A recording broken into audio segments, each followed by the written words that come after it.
infectious diseases, research, medicine, health. Welcome to Outbreak News Interviews. And now, broadcasting from the Outbreak News Skylar Studios in beautiful West Central Florida, here is your host, microbiologist and editor of OutbreakNewsToday.com, Robert Harriman. Well, hey everybody, this is Robert, and welcome to Outbreak News Interviews. Now, last week, former U.S. Senator from North Carolina, Kay Hagan, died from encephalitis caused by the tick-borne disease, Powassan virus. So what is encephalitis? How common is it? Well, joining me now to answer these questions and more is the president of Encephalitis411.org, Becky Dennis. Hi, Becky, and welcome to the show. Thank you so much, Robert. Glad to be here. Well, let's go ahead and start out with the most basic question. What is encephalitis? You know, so many people don't know what it is. It's a big word, and all those different letters don't make a lot of sense to most people until it strikes them personally. So we get asked that a lot. Encephalitis, in its most basic sense, is swelling of the brain. And while the brain is swollen, because it has no place to expand outside the skull, that's when it's doing damage during the acute phase when the brain is swelled. In some instances, they may even choose to alleviate the pressure by drilling a small hole in the brain or in the skull, but it's not a very common treatment. But similar to stroke or TBI, traumatic brain injury, once the event occurs that causes encephalitis, the person typically has lifelong changes and challenges. Encephalitis is kind of like an umbrella term, like saying the word cancer. You can have breast cancer, bone cancer, thyroid cancer, etc., and it can be caused by a lot of things. And like cancer, encephalitis can be caused by a wide variety of viruses, bacteria, autoimmune diseases, and in many cases, they just don't know. Often the cause or the etiology, what they call it, is never known despite the amount of testing and blood work, even imaging and other diagnostics. So it's a real challenge for the infectious disease doctors because it's hard to treat what you don't know is causing the illness. So what are the signs and symptoms associated with encephalitis? I mean, there's short-term symptoms and there's more longer-term symptoms, right? Yes, there definitely are, yeah. You know, the onset differs based on the cause of encephalitis, and I'll basically break it down into two areas. For autoimmune disorders, the onset typically is a little gradual. The person might start behaving abnormally. There's typically paranoia, hallucinations, even some psychotic behavior. And thankfully, these cases are getting caught earlier, and they're getting diagnosed more accurately. About 10 years ago, it wasn't well known enough, and a lot of people with encephalitis were wrongly being sent to psych hospitals instead of being treated for encephalitis. But in the other types, like what Senator Hagan had, you know, with tick or mosquito-borne or even herpes simplex virus, these are usually a very dramatic onset that puts a lot of patients actually in a coma.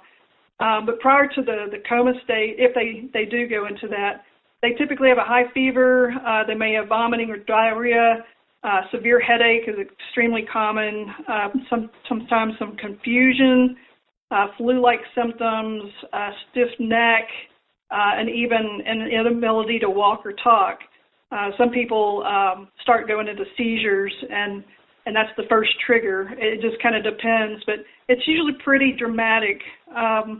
And then most people who have survived encephalitis have a lot of symptoms in common, such as daily headaches or migraines. They have memory loss, typically short-term, sometimes long-term. Speech disorders are common. Mobility issues are common, even sleep disorders. I already mentioned seizures, so a lot of people have service dogs that can, recognize the triggers before an event happens. And then a lot of people have very severe fatigue as well as sensitivity to light and sound. So, yeah, there's definitely short-term symptoms, but the long-term really changes a person's life forever, typically. Yeah, and as in the case with Senator Hagan, it can also be life-threatening. Yes, unfortunately. Encephalitis is a very serious brain illness, and roughly 15% of the encephalitis victims die within the first year. As we saw with former Senator Hagan, some people endure complications that eventually result in death. So, just last week, when her death was reported on Monday, there were 5 other people who died from encephalitis complications last week as well. Mm-hmm. And, some of the complications come from damage to the brainstem as well as the cerebellum. These are the control centers for more of the automatic functions, things that we don't think about, right? They just happen. Could be swallowing, breathing, digestion, our heart rate and blood pressure, the ability to sleep, and even regulating our body temperature. So when those parts, the damage of the brain occur, you do see a lot of complications.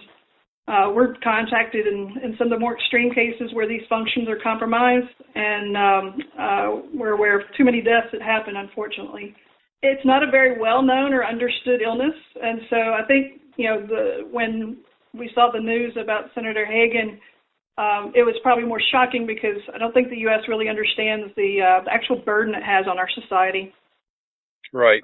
Now, Becky, how common is encephalitis here in the United States? Roughly 20,000 Americans are diagnosed with encephalitis every year, and that's pretty high. I mean, if you look at very well-known illnesses like cerebral palsy and ALS and cystic fibrosis, who have done an extremely wonderful job of getting known and having a good discipline to treat the overall illness. Encephalitis actually happens 3 times as many as any of those illnesses. So it's kind of odd to me that we can still consider encephalitis rare. Right. Theory is that encephalitis can happen to anyone, anytime, anywhere, any age. There's typically no, or almost never, any predicting factors of why, in the case of a mosquito or a tick, why hundreds or thousands of people can be bitten, yet 1 or 2% of the cases end up with the neuroinvasive symptoms that result in encephalitis, or sometimes, some cases, even meningioencephalitis. Encephalitis is swelling of the brain itself. Meningitis is swelling of the meninges, which is the outer portion that protects the brain from the skull. So when both of those are inflamed, it can be really bad. But about 9 years ago, one of our board members had worked on a report about the cost for hospitalization for encephalitis. And at that time, 9 years ago, it was $2 billion a year. With our increased healthcare costs, it's probably double that by now, unfortunately. But, especially with some of the epidemics we've had, such as West Nile virus and Eastern equine encephalitis, that's been called Triple E in the news lately. But people, really have no idea how much a mosquito or tick can devastate a family until it hits them. It's also something that financially ruins families. So when you put that 20,000 figure per year, the numbers get really big in a hurry. More than half of encephalitis survivors are not even able to return to work. The ones that do typically take a lesser role because of the damage to the brain that causes fatigue or concentration issues or memory issues.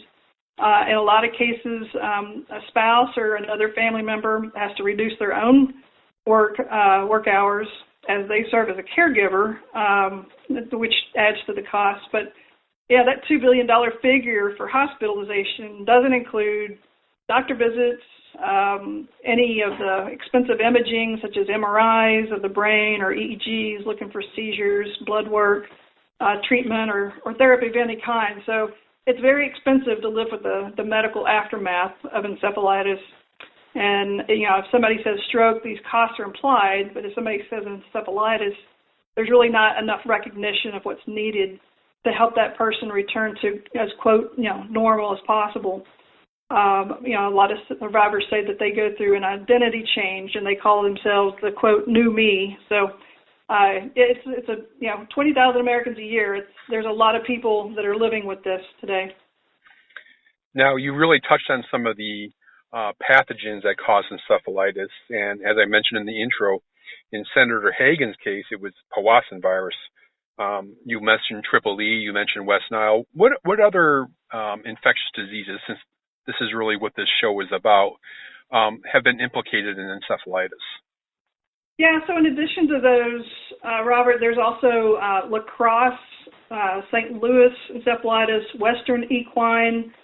Those are ones that are here in the U.S. There's others in other parts of the world, like Japanese encephalitis kills 1 in 3 people that it infects, and you get that across Asia. So, definitely before somebody travels, they should look at, what things can be preventable. Unfortunately, we don't have a vaccine here yet for West Nile or Triple E, but like in Asia, they do have a vaccine for Japanese encephalitis. If you go into Southern America, yellow fever is an infectious disease, and that one is preventable as well. So, big warning to travelers, even if the CDC site doesn't say that it happens to many, most of those are very lethal, and you don't want the impact, believe me. There's other infectious diseases that we hear more commonly. This would be like the herpes virus, polio, aseptic meningitis, hepatitis A, and measles. We've been pretty vocal lately about measles, though, mostly due to the resurgence of cases that, we were pretty much eliminated the illness back in 2000, but it's returned now. We're seeing hundreds of reports, and part of the return is parents' reluctance to vaccinate their children, who the World Health Organization calls this vaccine hesitancy as one of the top 10 threats to global health this year. So what we found is unvaccinated measles can reveal itself many years later, as long as 5 to 15 years after getting measles, and it presents itself as what's called as SSPE, which is subacute sclerosing paraencephalitis, and it's a preventable degenerative brain disease that it attacks the central nervous system. So because it's almost always fatal, and it's preventable, we really would like to encourage people to take a look at that, because as we saw with Senator Hagan, encephalitis will have a lot of complications, but if it's preventable, then we would love to see people take the precautions. Yeah, so vaccines are a good means of prevention for several of those pathogens.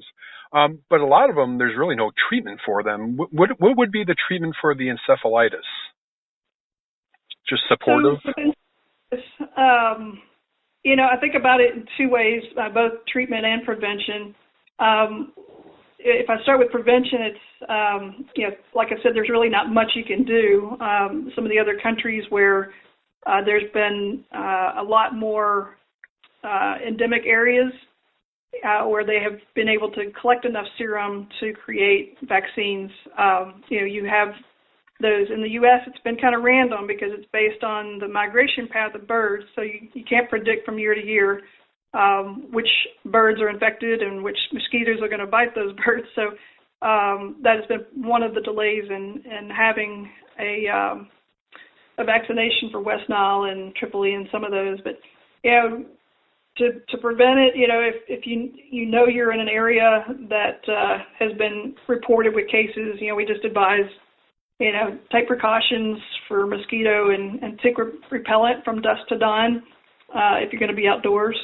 There's a lot of good, safe products on the market. And if you're in areas like Triple E in the Northeast this year, I think they did a great job of telling people just don't go outside or limit your activities, at least during the peak hours of mosquitoes. We tell people not to camp overnight near freshwater swamps and stuff like that.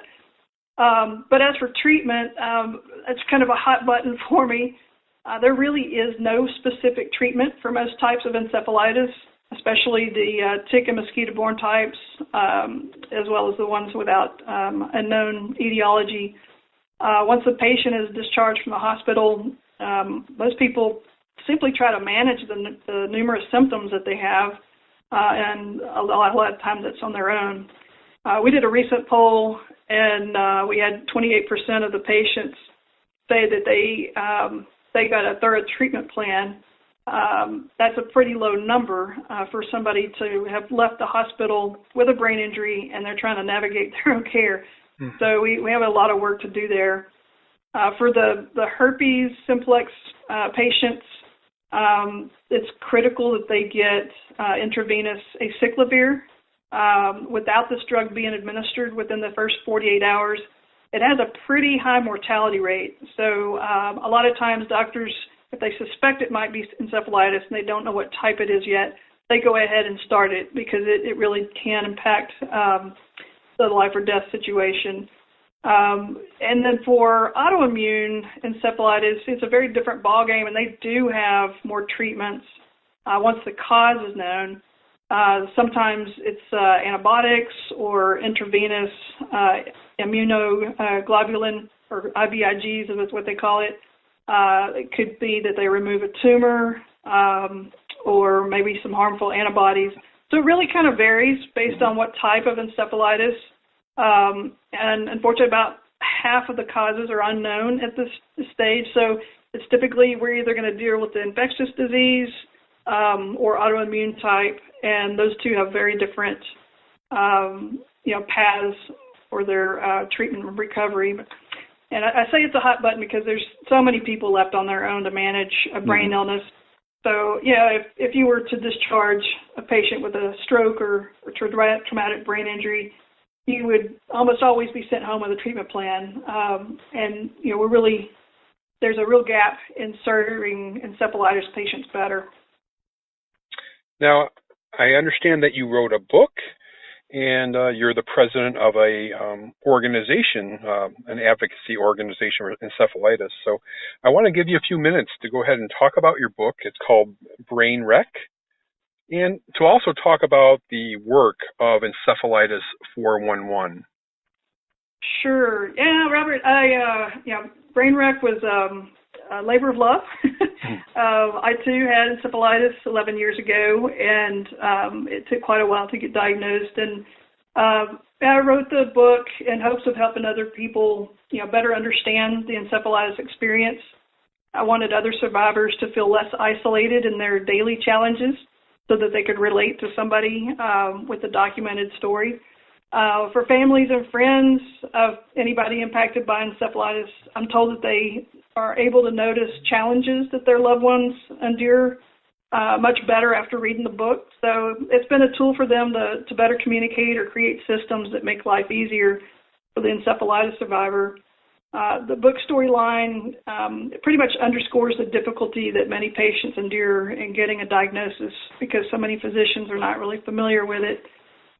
In this poll that I mentioned, we had 21% of patients only got a quick diagnosis, quick meaning within 3 days. So it can be, life or death, as I mentioned, if somebody doesn't get the right medication in time. So part of it is just to get the word out. It's been fun to get consistent feedback that, most people read it in 1 or 2 days because it reads like a medical mystery, and they want to turn the page to see what happens next. And I mix in a lot of humor. I didn't want it to be a depressing book, so it was fun writing it. Many people say that they've underlined numerous passages and filled it with sticky notes to reference back later. So it feels good to know it's being able to help other people. That was the intent. And despite my own health challenges, I feel lucky to have recovered as well as I have. So it's a personal mission to help others. It gave my life more meaning, that I have a sense of purpose now to help other people like myself who needed direction, especially in the early days or the first year or two. So that kind of led to creating Encephalitis411.org. This nonprofit was really about 7 years in the making. We have a wonderful board who shares the mission of wanting to improve the quality of life for those impacted by encephalitis. And we were very careful and purposeful about putting our mission together and what we thought we could achieve and who our audience was. So we formalized the organization about 2.5 years ago, and we've had the opportunity to save a couple of lives. We've helped directed people during crisis through our hotline. We've leveraged our medical advisors to help us navigate complex cases, and they share case studies so that they can educate each other. And then we also host events throughout the year. We bring in healthcare professionals so that they can speak to the survivors and caregivers and give them information that is critical in their recovery. So in these meetings, it's fun because you see people connect and create lifelong bonds from the events. We have a couple of research projects underway right now, and just some really high ambitions for wanting to do more with the medical community so that patients can get the care they need and deserve. So it's been a lot of fun. It's work, but it's very purposeful work. That sounds great. Becky, if somebody wants to learn more, where can they find you? You have a website, you have social media? Yeah, absolutely, Robert. We have a hotline, and that's on our website, encephalitis411.org. We have a social media presence on Facebook and Twitter, same name. Just search for Encephalitis 411. We named ourselves that using 411 as a reference to being informational or a helpful resource. So that was part of it. And after 7 years of putting this together, we're really glad because the people are coming out to us and finding us and engaging us in their journey. So that's been fun. We're all very results oriented. So it's fun to be able to see the research, awareness, and advocacy come together as we had planned. Well, great stuff. And I'll link to these sites in the show notes page when I publish the podcast. And I want to thank you, Becky Dennis, for sharing your time and your expertise. Thank you so much, Robert.